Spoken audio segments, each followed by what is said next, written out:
Municipal సార్వత్రిక ఎన్నికల్లో భాగంగా నేడు నారాయణఖేడ్ మున్సిపాలిటీలో మున్సిపల్ మీటింగ్ హాల్ యందు ఆర్ఓస్ మరియు ఏఆర్ఓస్ ద్వారా నామినేషన్ల స్వీకరణ జరిగింది. ఈరోజు మన మున్సిపల్ పరిధిలో మొత్తం నారాయణఖేడ్ మున్సిపాలిటీలో 10 నామినేషన్లు వేయడం జరిగింది.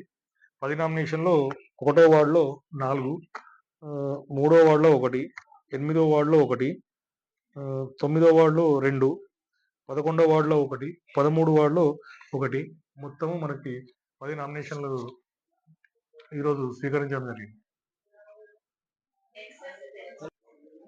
మొత్తం మనకి నామినేషన్ల స్వీకరణలకు ఆర్ఓస్ మొత్తం 6 ఆర్ఓస్ మరియు 6 ఏఆర్ఓస్ సిబ్బంది పాల్గొన్నారు.